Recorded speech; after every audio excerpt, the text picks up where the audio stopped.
ഇവിടെ സമസ്തയും പഠിപ്പിക്കുന്ന തെറ്റായ അടിസ്ഥാനം തന്നെയാണ്.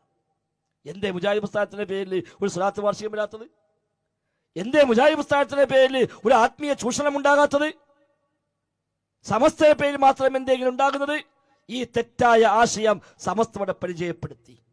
ഈ ഇസ്തിഗാസയും ഈ തവസ്സുലും ഇല്ലാത്ത ദിക്റും ഇല്ലാത്ത ദുആയും ഇല്ലാത്ത സ്വലാത്തും ഇല്ലാത്ത കറാമത്തും മഹാന്മാർക്ക് നേട്ടമുള്ള കഴിവുകളും ഇതൊക്കെ സമസ്ത തെറ്റായ ആശയം ഏറ്റെടുത്ത് പ്രചരിപ്പിച്ചപ്പോൾ സ്വാഭാവികമായും ആളുകൾ ആ വഴിക്ക് പോയി.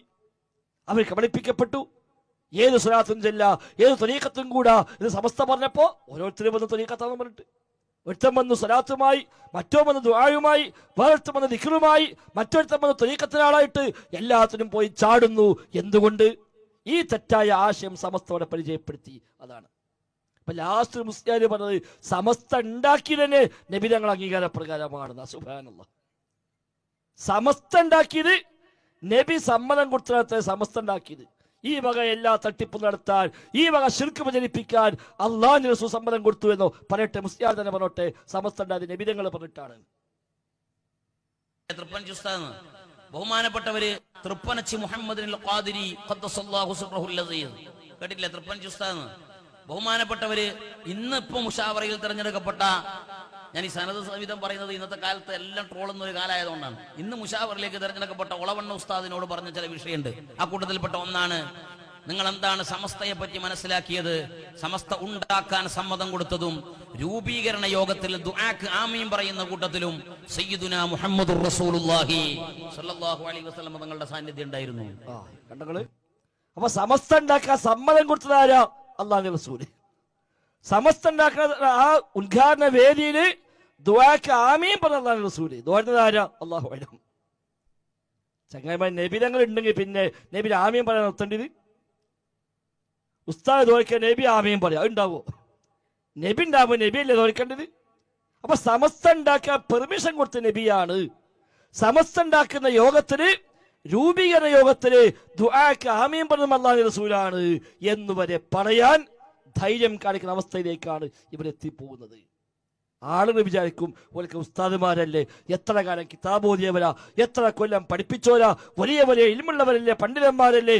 അല്ല സഹോദരങ്ങളെ, ഭൗതികമായ ലാഭങ്ങൾക്ക് വേണ്ടി എന്ത് നുണയും പറയാൻ മടിയില്ലാത്തവർ, ഏത് കള്ളക്കലാമത്തും പ്രചരിപ്പിക്കുന്നവർ, ഇസ്ലാമി അന്യമായ ഏത് വിശ്വാസവും സമൂഹത്തിലേക്ക് പ്രചരിപ്പിക്കാൻ ശ്രമിക്കുന്നവർ, ഏക ഉദ്ദേശം ഭൗതികമായ ലാഭം മാത്രം.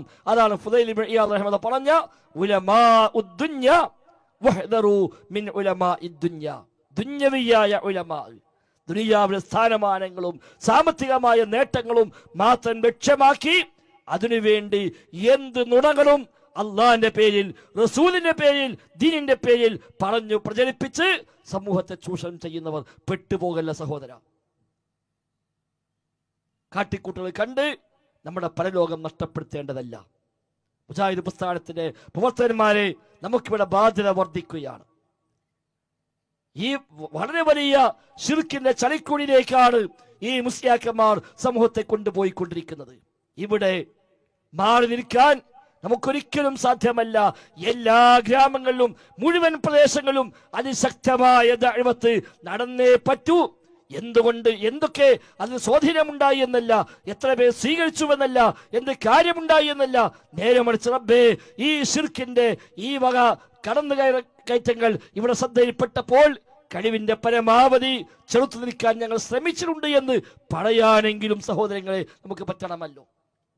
അള്ളാഹിന്റെ കോടതി ചെല്ലുമ്പോ റബ്ബേ ഞങ്ങളുടെ നാട്ടിൽ ഈ വക അനിസ്ലാമിക പ്രവണത കയറി വന്നപ്പോൾ, ഇസ്ലാമിന്റെ പേരിൽ, നിന്റെ മതത്തിന്റെ പേരിൽ ചൂഷണങ്ങൾ വന്നപ്പോൾ, ഇല്ലാത്ത വിശ്വാസങ്ങൾ നിന്റെ ദീനിന്റെ പേരിൽ പ്രചരിപ്പിച്ചപ്പോൾ ഞങ്ങളാൽ ചെയ്യാൻ കഴിയുന്നത് ഞങ്ങൾ ചെയ്തിട്ടുണ്ട് റബ്ബേ എന്ന് അള്ളാഹിന് മുമ്പിൽ പറയാനെങ്കിലും സഹോദരങ്ങളെ നമുക്ക് പറ്റണം.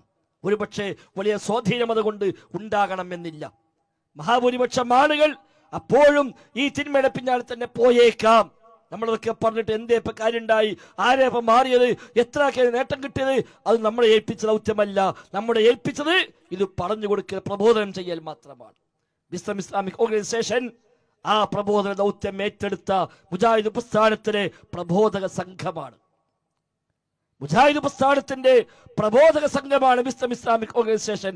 അതുകൊണ്ട് എല്ലാ പ്രദേശങ്ങളിലും മുഴുവൻ മുഖ്യമൂലകളിലും ഈ ശിർക്കിനെതിരെ, ബിദ്അത്തുകൾക്കെതിരെ, സുന്നത്തിലേക്ക്, തൗഹീദിലേക്കുള്ള ശക്തമായ ക്ഷണം തന്നെയാണ് നമ്മുടെ ഒന്നാമത്തെ ബാധ്യത.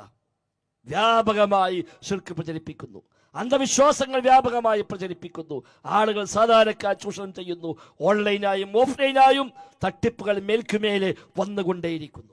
അടുത്തൊരു മുസ്ലിയാരെ പരസ്യം കണ്ടു, ഇസ്മിന്റെ പണി ഓൺലൈനായി പഠിപ്പിക്കുന്നതാണ്. ഇസ്മിന്റെ പണി ഓൺലൈനായി പഠിപ്പിക്കുക.